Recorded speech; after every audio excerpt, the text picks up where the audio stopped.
We are There we live. go. There We you are go. live. There's your answer. We're live. This is the Feel Inspired podcast. My name is Amit Sodha. I am, of course, your amazing host. And this episode is episode 30. Got an incredibly special guest today because she and I go way back, 18 years, I believe it is. We were just talking about this and we connected a long, long time ago. Back when a friend of ours ran a website, which was kind of like the early Facebook called Barfy Culture.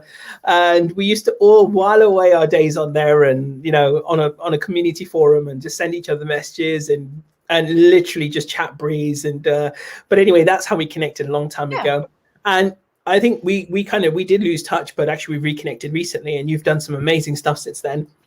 And Thank all you. the work you're doing, I think it's amazing, and what you've done in your own personal space, your personal transformation as well, is a testament to you and everything that you're doing as well. So I would like to, without further ado, welcome my lovely, amazing guest. Her name is. What do you normally like to prefer you call Well, yourself? this is the thing, right? So a fitness business can't be called Urvashi Fitness. Doesn't just work. So Ush worked, and then Push kind of went with Ush. So people just call me Push with Ush. So, but it's Urvashi if you want my real name. I was hosting a wedding with a couple, and their names were Ushma and Parish, and I came up with the pseudonym, the combined name Pushma. So so that was their hashtag name. So but I like that. I like that. Ush is easy, it's simple, isn't it? And easy to remember. Yeah, and white folk then remember your name as well. Well, yeah, exactly. I mean, my name is hard to say. It's a very old name. No, I say to people as well, the easiest way to remember my name is just remember I am it. That's it. That's the easiest way I have to remember my name. I mean, and it just goes with the territory, right? It just goes with. So anyway, listen, without further ado, Ush, welcome. First question, let's ask you a little bit about, just give everyone a little bit of information about you, who you are, what you do, and what is this whole Push with Ush thing? Cool. So, hi everyone, I'm Ush. I am an online health and well-being coach for women, specifically Asian women in this space. My journey is a ridiculous. You knew me when I was very overweight. So I started at around 107, 108 kilos. I think in stones, that's about 17 stone. But it wasn't an easy journey of me just losing weight. My journey has been. I think we should give a bit of context because you're a very tall lady as well. So for you, you didn't look like you were overweight as well because you were so tall. How tall are you? 5'9", 10? 5'9", yes. Yeah, 5'9". There you go. So you're a very tall lady as well. Yeah. So you look at you in my head, you never looked at, but when I see some of your older pictures now, I think, wow, that's a transformation. Yeah. So I'm 5'9". I was about 17 stone. I am now, so that was a size 24 for women out there who understand British UK sizing for women. I'm now a size, it's really weird. I'm between a 12 and a 14. So I'm a size 13 now. So I've gone down, I say 6.5 dress sizes. But it wasn't an easy journey. I had depression, anxiety. I had bulimia. In fact, a slimming club kicked off something, triggered something in my head, and I ended up with bulimia, ended up in hospital on the drip, pumping me full of liquids because I had nothing in me. Like I lost my hair, my nails were peeling, my skin was grey, and it was a really bad place. That was kind of straight after university. I must have been about 24. So just as we were meeting, I think we would have just met at that time. So it's been 15 years of yo-yo dieting, and I have tried every single diet out there under the sun. And it wasn't until I went, this is ridiculous. What am I doing? Why do I always put myself on a diet? There must be a better way. And I found, I guess, flexible dieting so I can eat whatever I want, and I train, and I lost weight in a really, really easy way. And this was a journey which I felt like, as Asians, we're not taught as well, especially our generation. I don't know about you, but I've seen my grandma and people older than me get old before their time. So, they're getting into their 50s and their 60s and their joints are aching, and, they've got heart disease or they've got diabetes, and they're sitting around watching Star Plus and all this kind of stuff, and they're not active. And I was like, I don't want to be like that. And I was like, there's got to be women like that, out there like me who also want to be active for as long as we can be. And so that's where I guess the fitness thing came from. I used to work on a desk after kind of a bit of radio with you, desk job, e-commerce. And I was like, I'm done with the desk job. I need to tell women of this world how to lose weight and be happy, healthy, and glowy in the right way. So that's where Push with Ush came from. Nice, lovely story, by the way, lovely story. And you say, the thing is, you say it's easy, but I think this is the challenge that people face, is that for most people it's not easy. It's not as straightforward. The people who would do it make it look easy. Yeah. Not for everyone is it completely easy. And so I wanted to just say that, because I think not to detract from the efforts you made to get to this point. And like you said, being a size 24, 17 stone, that's no joke. That if that continues, obviously your health is going to deteriorate sooner. Yeah. So you did really, really well, and completely transformed yourself. So when I say easy, what I mean is it doesn't have to be hard, in the sense of you don't have to constantly be on a diet. You don't, if you've got a certain set of rules. I have 3 pillars. I mean, I'm not sure we've spoken about this, but I have 3 pillars. It's mindset, it's fitness, and it's nutrition. And if you can get those 3 pillars right, one leg isn't, you don't drop one, you've got all 3 right, and we work on the mindset first, then we can make this part of your lifestyle. And that's what I mean by easy. Like, bring it into your lifestyle. Don't make it just something you have to do. It's part of a wholesome way of life. Absolutely, I get that completely, and I think that's the way to go, right? Because it isn't just one element over the other, right? So some people think, oh, I just need to change my diet. Some people think I need to add exercise, or some people just, and I know people who do this as well, I could do it all with my mind. So yeah, but it is a combination, right? And it's a journey. It's not something that just happens overnight, and you can't starve your way there. I think you can't cheat your way there. You've got to understand it's going to need a process. You're going to have to work at it, like anything else. It's not going to be easy come, easy go kind of thing. And it requires a bit of effort and discipline. So I think, kudos to you for what you've done and what you've achieved. And, that's no easy feat.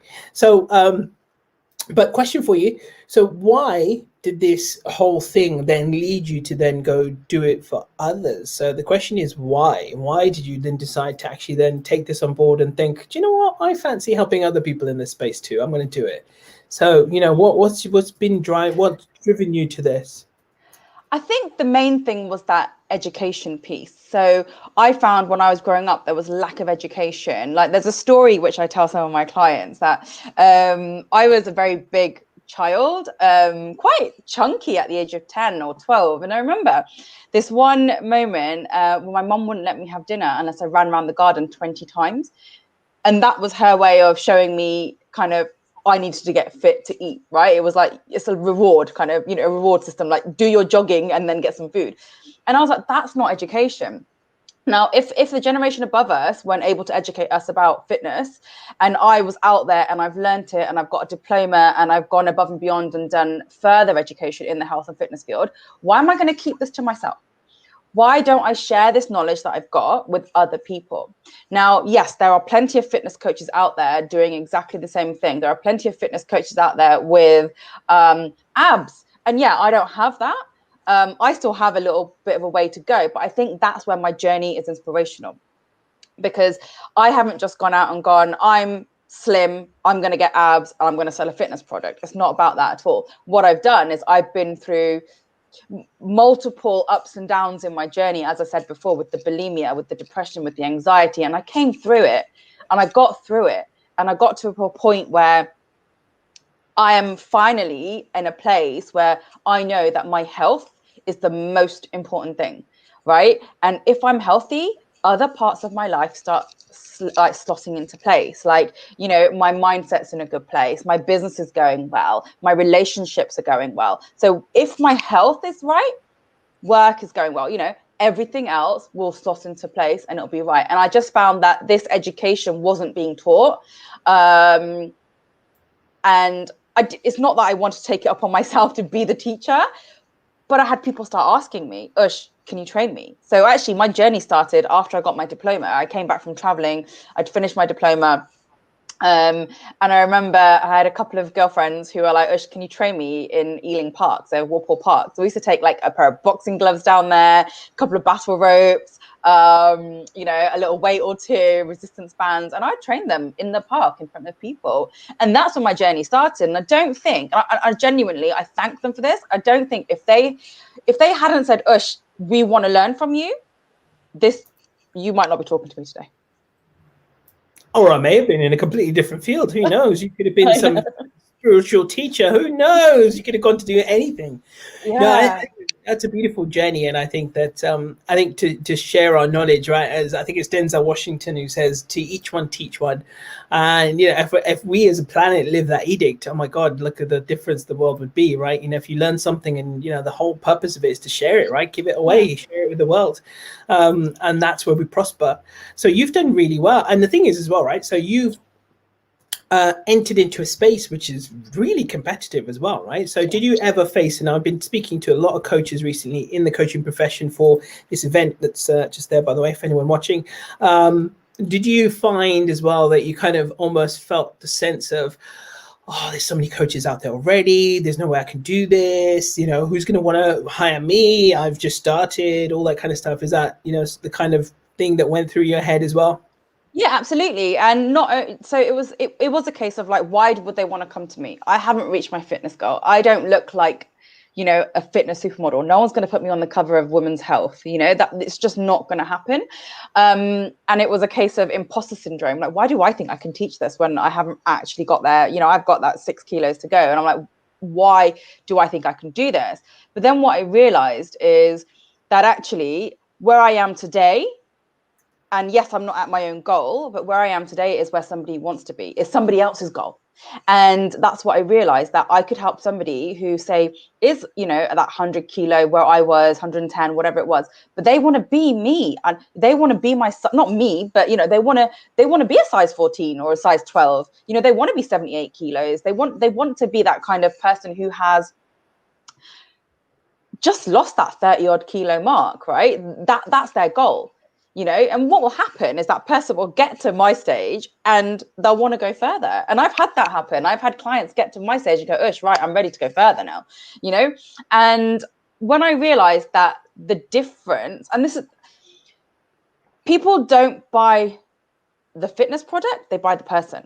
So they buy into the person. And I think if you're genuine and you have their best interests at heart, like you do as well, you have the best interests of your clients at heart. And that's what I do.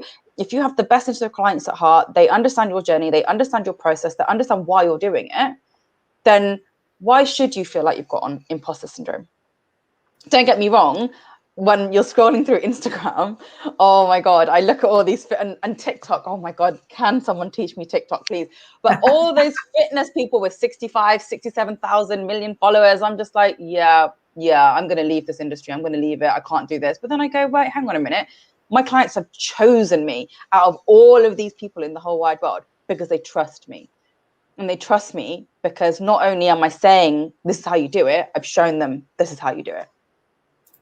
And not only that, right, this time with everything that's happened and happening right now, obviously more and more people are reaching out to someone they just want to connect with online, right, and someone they resonate with, and that could be anywhere across the globe. Have you had that as well? Have you had people just reach out from random parts of the world, just go, you know what, you're my coach, I want you to be my coach? Yeah. So most of my clients come from, or most of the girls that I work with come from the UK. But I've had people from Canada, so Toronto, New York, and Texas randomly. And then I've had a girl from Holland. I've had people reach out from Dubai. So I've had people reach out from everywhere and wanting to work with me. So yeah, it's incredible that can happen. Like, we're so interconnected, like this global village of ours is so interconnected that people here could have, you know, someone over there and they'll just find me through a hashtag, or I don't know, someone who's recommended me. And it's amazing. I love it. I love working with people. Like, honestly, people are my thing. Even when I was working in corporate, like I worked in relationship management, account management, people were my thing. It's all about customer service. And I think that's what clients get and people get with me is I try and go above and beyond. So yeah, yeah, and you do have that kind of persona as well, where you do go above and beyond and deliver much more, because that's the kind of person you are as well. You're very personable, and you really genuinely, from the bottom of your heart, want to help people. yeah, And adding to what you said as well, like, people I think really relate to someone who's been through it, rather than, you just being born and you just had a little bit of extra weight and you shed it off, and before and after, where you have to kind of get your glasses on. What's the difference, type of thing, right? But with you, obviously there was significant difference, and I think that's what people relate to. They want to see that someone's been through that journey, been through the hell of it, right? Having to go those days where you limit your calories or whatever it is, yeah, and then you've done the grunt work themselves. So they want to learn from someone who's been there, done it properly, not someone who. And I know lots of people who won't hire a coach, a fitness coach who's got a six-pack. That's too intimidating. Oh yeah, of course they won't do it, because it's just too intimidating, and it's too far from where they are to where they really want to be anyway. I mean, who's ever gonna, unless you're actually gonna be someone in the fitness industry, who's gonna want a six-pack? They just want to be slim and healthy and feel good about themselves. That's it, really. It's like I say to people with dating and stuff. I say, look, I'm not training you to become a dating coach. I'm just giving you just enough information so you can navigate through the tricky parts that most people struggle with.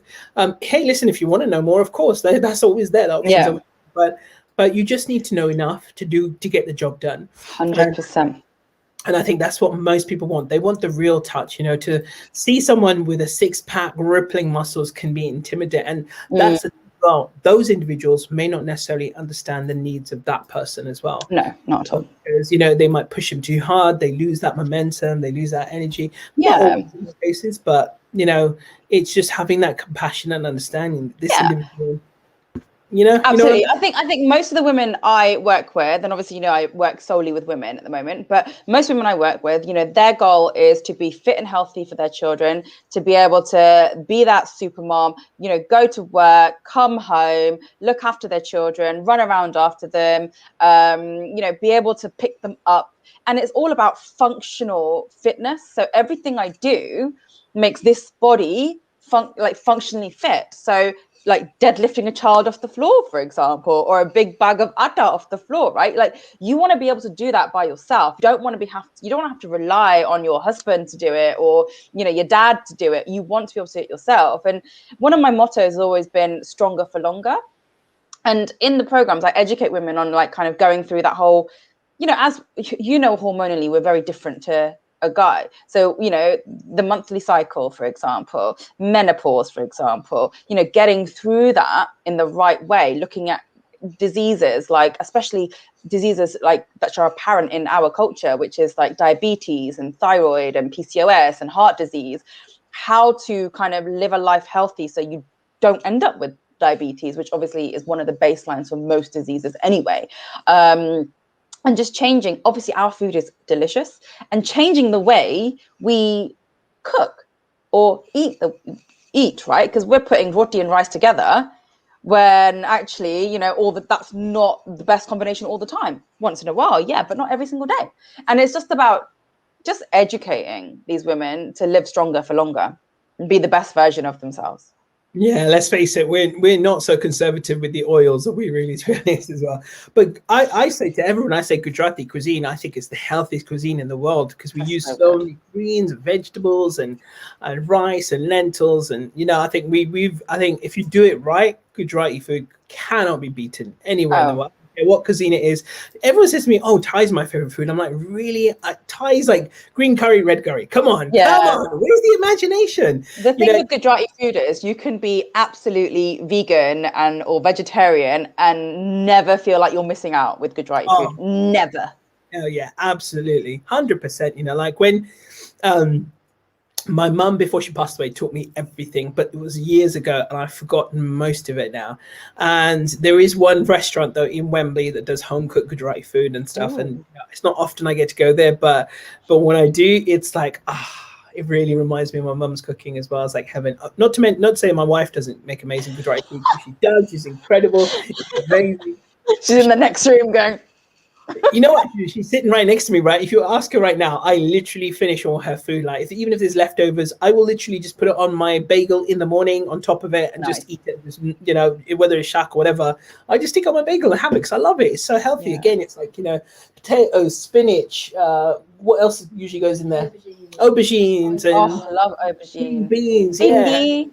Bindi is great. I love Yeah, it. bindi and all that kind of stuff. We love it. We absolutely love it. So it's so healthy and and of course, dal and lentils and everything else is just so tasty. Yeah. All the spices, spice the galore. I don't know why I'm speaking Italian there, but Yeah. in Gujarati, there you go. You think oregano on your Gujarati food? Yeah, oregano on the pizza as well. I put that on the pizza. Oh Oh my dear. god, Gujarati pizzas! Ah, new business You're idea. gonna try that, aren't you? Oh God. I'm sure. Come on, there's plenty of pizzas already, so I'm sure there's someone out there crazy enough to try this idea already. Hey, listen, if there's anyone watching this who takes that idea, just remember to credit me. I don't want any of the profits, just the credit. That's all I want. That's all I'm saying. Now, this is beautiful. So, tell everyone a little bit about how you work in your world with your programs. How what state do most people come to you in? What are they seeking? What do they want? How do you approach it? What do you do? What's your go-to tool set? How do you get people on board, build a rapport? Yeah. So I think obviously, with social media, a lot of my work is done on social media. I'm trying to educate without them having to necessarily be my client. If people want to go further, then they reach out. Now, I think a lot of people come to me once they've tried, I'm going to unquote this, but everything, once they've tried what they think is everything. So they've gone through Slimming World, Weight Watchers, Atkins, keto, the cabbage soup diet or the lemon and cider vinegar. And they've tried Beyonce's banana diet. And, they've tried everything that women's magazines have targeted them to try. The dieting industry is more than £1 billion industry, right? Their goal is to have you in this cycle of up, down, up, down, up, down. And what you'll find is that a lot of these meal replacement companies, right, you'll go on it, you'll lose the weight, you'll come off it, you'll put the weight back on, but in the back of your head, you're like, oh yeah, that worked. Let me get back on that. And that's what will happen. So you'll yo-yo back and forth with Lighter Life or Cambridge or whatever it is, okay? And so women come to me once they've tried all of that and they've realized I just keep yo-yoing. I can't handle this dieting culture anymore. Like, it's ruining my metabolism. It's ruining my mindset. Like, there must be a way to be healthy. And so what we do is I have initial consultation with my women. I do 2 different programs. So I do a group coaching program where it's obviously slightly more affordable with a bunch of girls, which is amazing. They both get the same kind of education. And I do a 1-to-1 coaching program where it's all personalized.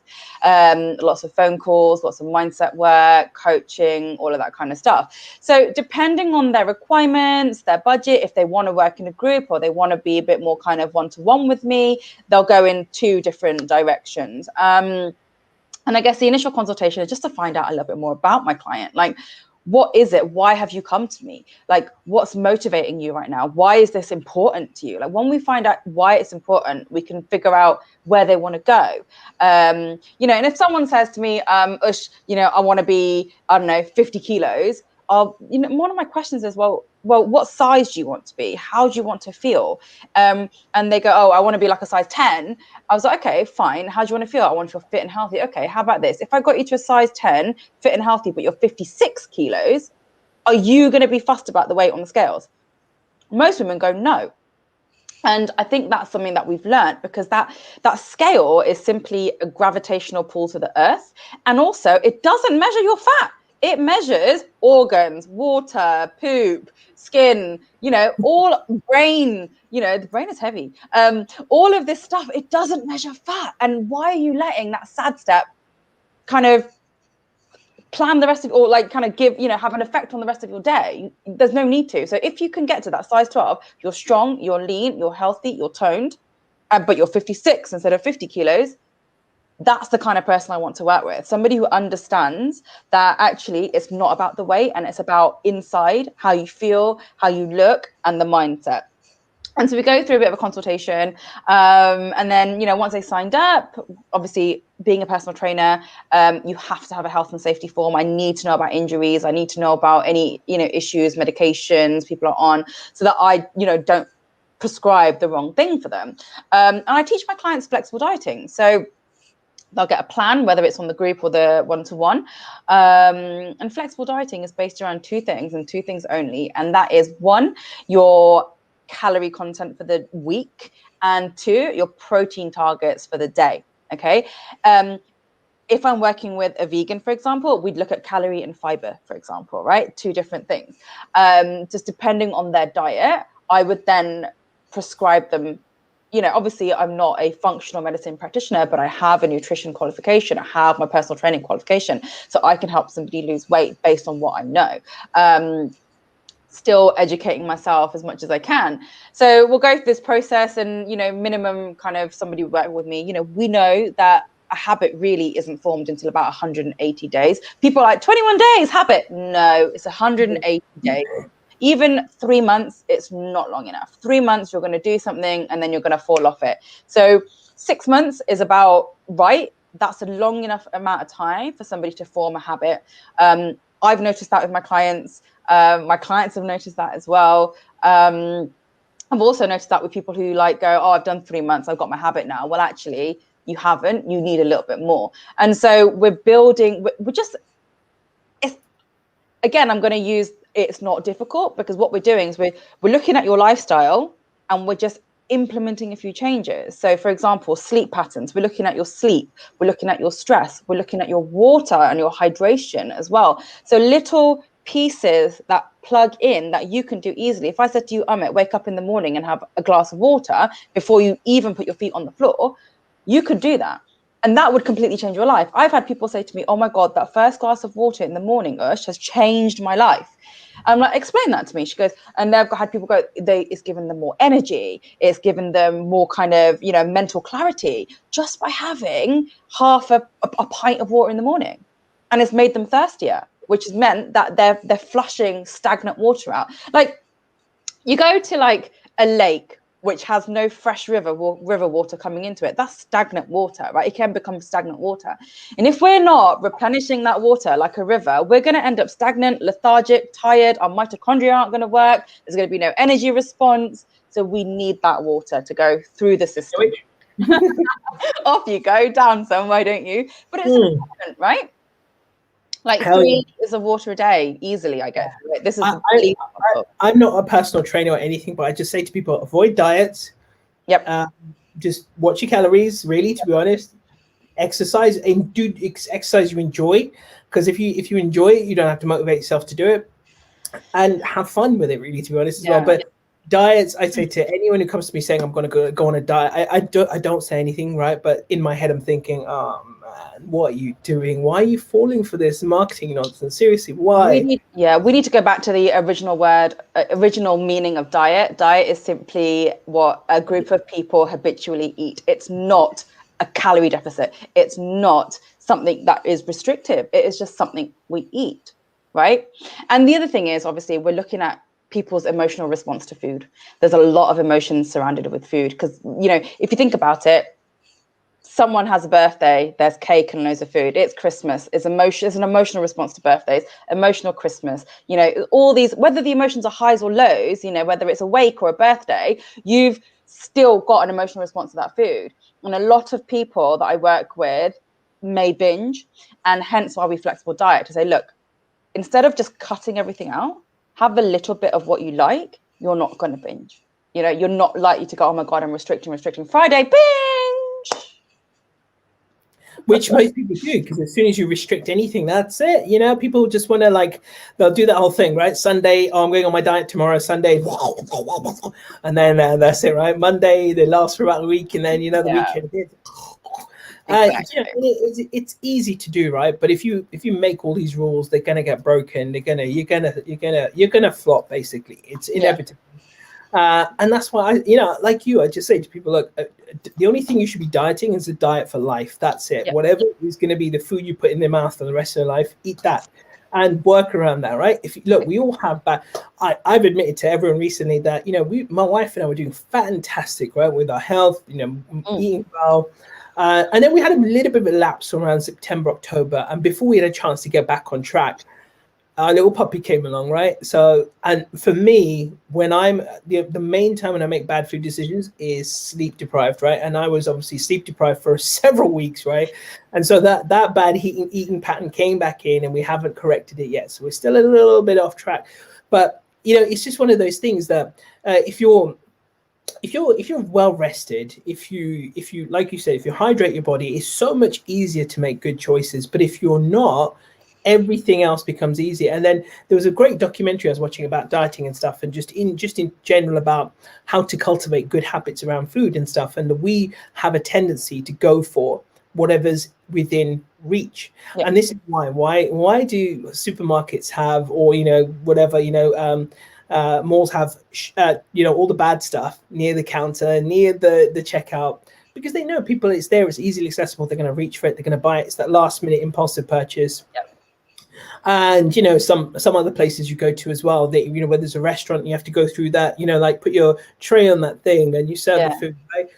A lot of the bad stuff comes first, salad is last. Yeah. And they did an experiment. Then when they put the salad first, more people chose the salad, had a lot more salad, and they put the bad stuff towards the end, and less people chose that. So it's just a simple thing you can do is keep some of that stuff out of reach, especially if you've got propensity to just eat crap all the time. Yeah. Keep it out of reach. Put it out in a cupboard that you forget about sometimes as well, and then don't worry about it as well. Of course, you're all gonna have bad days. You're all gonna have a day you fancy that chocolate bar. You want my weakness is my coffee. I mean, I love my brew, right? And I have one sugar in my coffee, and no one's taking that away from me. No, never. I'm gonna give you a tip. What do you drink your coffee with? Do you drink it with oat milk? No, so oat milk is the highest calorie vegan milk I know. Yep. So I have almond milk and the non-sugar one, and I just have 1 spoon of brown sugar, which is gives it the perfect taste for me. If you remember, sugar is a carb. So if you were to if you were to replace that almond milk with oat milk sweeter, creamier, it will taste amazing. I love oat milk coffees; it's my favorite thing. Do you know what I find with coffee, especially because I've got an espresso machine with the milk frother? Yeah, almond milk turns out better. Yeah, and I know what you mean. If I had the choice and the consistency was as good with oat milk, I'd probably use oat milk because it's natural. Like you said, it's naturally sweeter. But I have to say the consistency is the most like almond milk, the most like milk.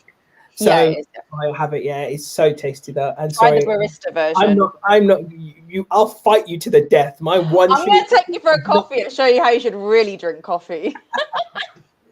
I'll fight you to the death. No one's playing this out, man. Oh, that's so funny. But listen, I like you said, like you've got your coffee. I used to be like that. I've actually cut down to coffee only if I buy it from a coffee shop now instead of every single day. And I've replaced it with other herbal teas and stuff. But my vice is chocolate. And I say this to all my clients. I have chocolate every single day. Every single day. You will not see me not have chocolate on a day.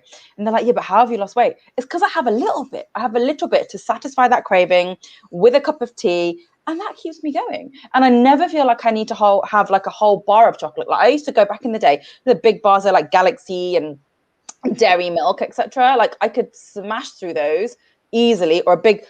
I remember I used to drive from London up to Nottingham and Sheffield to see my sisters at university, and I'd get a big bag of Maltesers, and I'd literally spend the whole journey just like eating Malteser bag all the way up, the sharer bags. That's what I used to do. Could I do that now? No, I could not. But that's what I'm saying. Like if you have a little bit of what you fancy, you're never going to need that. You're never going to have that feeling of, I need to binge on this. I'm going to go crazy. I'm not having this. Like give it to me right now. When I first went vegan, right, so which has been just over 2 years now, nearly 2.5 years, right, I accepted chocolate's not going to be part of my life anymore. Fine, no problem at all. I got rid of it and was fine with it. Then I discovered Nomos, and I don't know if you've ever come across it. Nomo, oh my god! I when I first came across a Nomo, I was like, as we say, Gujarati money, yeah, that's it. It's game over. It's forget about it. And I was like, oh my god, I'm back in heaven. And they do some amazing stuff. Like they've started doing Easter eggs. They did it. They did Advent Christmas calendar. They've started making slightly more fancier chocolates, and even some of the other places have started doing vegan chocolates, which are just as amazing. Good. In my opinion, tastes better than absolutely. Livia's Kitchen. Oh, love her little caramel spread. Much better than that. Livia's I don't rate as much, but but M&S have started doing these vegan truffles, and they are just divine. They're really, really good. So I shouldn't really be saying this to you, because you're going to be like, get your butt on that treadmill, young man. Get your butt on your bike. Get and go to Talking of a bike, look at my new purchase, my little Peloton bike here. It is the best thing. Oh my god. I was reading up that their sales have absolutely gone through the roof. They've just been doing so well at the moment, and the waiting list for Pelican bikes was just incredible. But you can't blame people, right? It's just like, you may as well now. You're going to invest in doing, but just use it. Don't stop using it just because lockdown is. Put it in front of your TV and do whatever else you're going to do, but don't stop doing it, right? You're just you're investing that much in equipment. It's got to be done. Yeah, exactly. Yeah, so you've done so well, I have to say, like with everything you do. And I think you've got such a good head on your shoulders with what you teach as well, because it just makes so much sense. Like, if you said to me you prescribe a diet, I would have just like, no, I'm just kidding. I wouldn't have done that. But no, I just don't believe them. There's no point. They don't work. It's useless for you. Most people, go back on their diets and end up at square one again. And, as I didn't realize this until a couple of years ago, someone taught me that, when your fat cells actually don't ever disappear. So when you gain new fat, they'll just build on top of each other, build on top. They're like little balloons as well. So when you lose fat, you're actually just losing the air. Yeah, that's all that's happening, and you're replacing that air with muscle. So and then as soon as if you put that weight back on again, that's it. Comes back on with a vengeance as well. So you got to be so careful, especially for any individuals who hit their 40s and stuff. Definitely to be extra careful. Oh yeah, tell me about it. Turned 40, and honestly, it's definitely harder. Like, it's definitely harder. I say that they've done all right. Yeah, no, you're doing well, and I think that I think you, like you said, right, this is now part of your life. It's your lifestyle, and because it's part of your life, it's never going anywhere. I think it would take a huge amount to disrupt your life, and that does happen as well to everyone. You may end up, this has happened to me in the past, you might end up losing a loved one or something, and that can throw you right off track.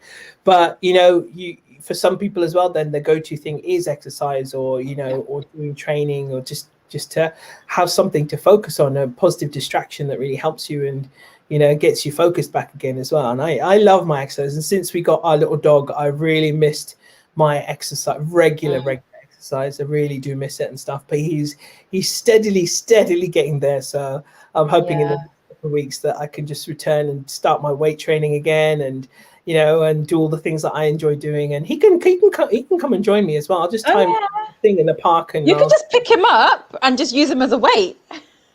He's only 3 kg. Do you know how big I am, right? Bicep curl him, man. Bicep curl. The 3 kg for me is my little finger. Do you know what I mean? That's just the weight of my little lad, aren't you? You're a tall lad. But you're right. With exercise, it's not just about going and doing a workout. It's about actually zoning in and being present in the moment, and letting every other part of your life go for that 1 hour or 20 minutes or 30 minutes where you're just focused on yourself. And it's all about, like, I think I said this to you before, but like the analogy I love is that, that airplane analogy, where put your face mask on first, put your oxygen mask on first. You can't help the rest of your family. You can't help the rest of anyone. You can't help your business if you are not in a good place. And so use that time to just fill up your cup. Fill it up, so that you can just glow and radiate amazingness to every other part of your life, right? And that's what exercise is to me. It's just that it's a bit of like mindful being present in the moment. There's so many things in life that we do, like eating in front of the TV. We're not present, or we're eating and we're chatting out at dinner with friends. So we're eating more than what we think we should be eating, or we should be eating. We're eating and we're reading, or when it comes to yoga and exercise, weightlifting, you've got to be present, because if you don't do it right as well, you could get injured. So you've got to be present. 100%. So very true. So very true. Yeah, absolutely. So you know what? From this whole process and everything you've done, what's been the biggest takeaways? Biggest things you've learned that you'd want to share with everyone who comes your way, whether they decide to sign up with you or not? What's the message you want to hammer home to people? What's the biggest takeaway you want them to have? Wow, that's a tough one. There's so many, but I would say that you've got to put yourself first, and you've got to put your health first, because if you don't, it impacts every single other aspect of your life. Like I said before, like, an unhealthy person, for example, and it doesn't, your size is not the thing I'm talking about. I'm talking about health in general. So physical health will impact your mental health, and your mental health will impact your physical health. They are both intertwined. So you've got to like work on both. Otherwise, you'll just end up sitting there. You'll end up mindlessly eating. You'll end up just getting unhealthier and unhealthier. And if you look after yourself, then there's nothing in life you can't achieve. Nothing. Put your mindset to you, and then everything else just falls into place. Honestly, I would say health is your ultimate wealth. That's it, and that's what we call this as a course as well. Health is your ultimate wealth, and that's true as well, because without that you can't do anything. I've experienced that as well. Hi Shilpa, hi Divya, thank you for joining us as well. Anyone got any questions for Ush, do ask away. She's an incredible woman's PT, and she does some amazing work. And for anyone who wants to reach out to her as well, you can find her on socials at Push with Ush, and you can just see as well just the kind of personality she's got as well. She's the kind of person who will lift your mind, body, and spirit and get you to another. She'll get you to enlightenment. That's what I say as well. The other thing, Amit, as a coach, this, but like, I think for people out there, don't put everything on your own shoulders. If you need help, find the right person to help you. I'm not saying I'm definitely going to be the right person, or I'm not saying you're definitely going to be the right person, but there's going to be somebody out there who is going to enable you to be the best version of yourself by just putting in place what you need, right? So go out there and find help if you feel like you need the help. Don't feel like you have to do it alone, because that is a burden again, so. It's true. I say to everyone, the reason why everyone in the world needs a coach is because there's a beautiful quote by, I'm pretty sure it's Les Brown, who says, you can't see the picture if you're the one in the frame. This is why everyone needs a coach. You can't get the full picture of yourself. You need someone to show it to you, be your mirror, and then you can understand, and then you can make changes if you deem necessary. Yeah, I still have a coach. Yeah, I think we all, like, at the end of the day, people in our field, we know the value of coaching, so that's why we all have coaches and stuff to help us through some of the challenges we face, the sticking points, the blocks, anything, right? Someone who's done it that can help navigate you through that stage, right? And get you to where you want to be from that A to B point. So this is incredible. Let's ask you one or two fun questions before we round off and share all your details and stuff, right? All right, first thing, who would be your ultimate celebrity client? Oh my gosh, are you serious? J-Lo, hello. J-Lo, good one. I like it. I honestly think I am her. I'm like summoning my inner J-Lo all the time. So J-Lo female, or Chris Hemsworth male? Steady love. Oh God. Oh, calm down with those. Sorry. I'm kidding. Hey, listen, I'm sure even women and guys out there couldn't blame you for the Chris Hemsworth thing. Handsome dude and muscular dude. That guy's got a bod and a half. All right, cool. Your one cheat snack that you mentioned it already. Is it chocolate, or is there anything else that you have a little cheat snack? Not snack, meal, pizza. Oh my God. Honestly, I love Italian food. I just love the simplicity of it. And I love that tomatoey, cheesy goodness. Oh, yeah. Pizza. Nice. I love it. And if you could train with someone anywhere in the world in your most desired location, right, and set up shop anywhere in the world, where would it be? Oh, wow. Okay. So I've trained in a lot of places all over the world. But I think I would love to train in Latin America somewhere, actually. I'd like to set up, somewhere maybe in Rio. Where their party scene's great, the beach is amazing. I'd probably set up a bar at the same time as a gym. That's the kind of person I am. New concept, right? Gym bar or something like that. Oh yeah, I love it. I Gym love bar. it. Yeah, gym bar. Yeah, I love it. I love it. Yeah. Perfect. Okay, cool. I love it. That's one wonderful, good answers as well to good questions. And I think you have been an absolute superstar. I've loved having you on the Feel Inspired podcast. And of Thank course, you. last but not least, where can everyone reach out to you? Where can they connect with you? Where are you? Where are you most prolific? Where am I most prolific? A word I can't say, by the way. So you can find me on you can find me on the Facebook. I love saying that, the Facebook. The Facebook. Yeah, under either Ushi Lad or Push with Ush is the business page. And again, across all social media, so Twitter, Instagram, it's just Push with Ush. So PUSHWITH Ush. Nice, love it. Thank you so much. You've been an amazing guest, and I'm sure at some point in the future we're going to get you on again to share in your beautiful, wonderful wisdom, and even doing maybe a live workout on the. Oh, absolutely. Yeah, absolutely. Let's do it next time. You can get me moving, move my body. I should definitely do that, actually. Showing my 36 pack. No, honestly, it's been a real pleasure. Thank you so much, Ush. Reach out to her, ladies and gentlemen. You've been listening to the Feel Inspired podcast with me, the most handsome podcast host on planet Earth, Amit Sodha. It's been an absolute pleasure. Be sure to comment, like, share, send a message, reach out to Ush, whatever it is you want to do, and we'll see you all on the next episode. Ciao. Bye.